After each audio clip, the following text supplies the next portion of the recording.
out my last week now, as a matter of fact. So I know it can be a bit overwhelming, but I'm here to tell you there's nothing to worry about. You'll be fine. So let's just focus on getting you through your first week, okay? Let's see. First, there's an introductory greeting from the company that I'm supposed to read. It's kind of a legal thing, you know.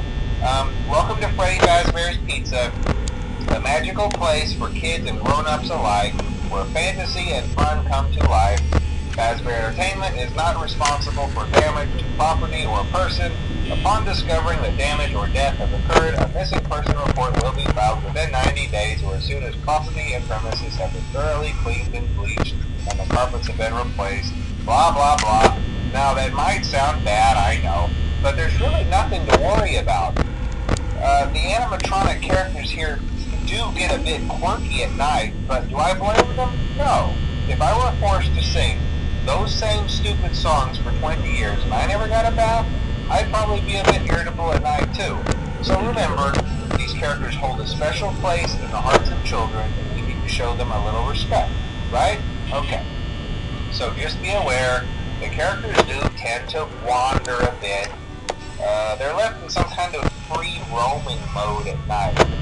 Something about their servos locking up if they get turned off for too long. They used to be allowed to walk around during the day too, but then there was the bite of 87. Yeah, it's amazing that the human body can live without the frontal lobe, you know?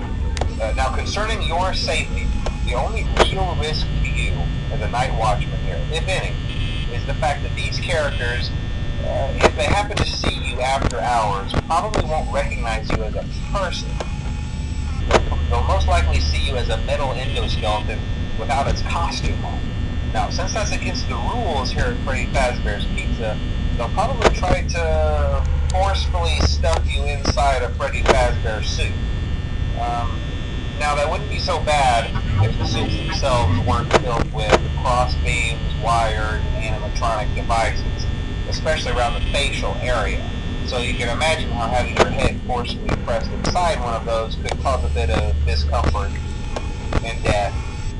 The only parts of you that would likely see the light of day again would be your eyeballs and teeth when you pop out the front of the mask. Yeah, they don't tell you these things when you sign up. But hey, first station of the breeze. I'll chat with you tomorrow. Check those cameras and remember to close the doors only if absolutely necessary. Gotta conserve power. Alright, good night.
made it to day 2.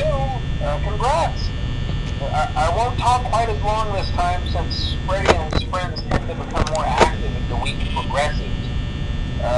It might be a good idea to peek at those cameras while I talk, just to make sure everyone's in their proper place, you know. Interestingly enough, Freddy himself doesn't come off stage very often. I've heard he becomes a lot more active in the dark, though, so hey, I guess that's one more reason not to run out of power, right? I also want to emphasize the importance of using your door lights. There are blind spots in your camera view, and those blind spots happen to be right outside your doors. So if you can't find something or someone on your cameras, be sure to check the door light. You might only have a few seconds to react. Not that you would be in any danger, of course. I'm not implying that. Also, check on the curtain in Pirate Cove from time to time. The character in there seems unique in that he becomes more active if the cameras remain off for long periods of time. I guess he doesn't like being watched. I don't know. Anyway, I'm sure you have everything under control. Talk to you soon.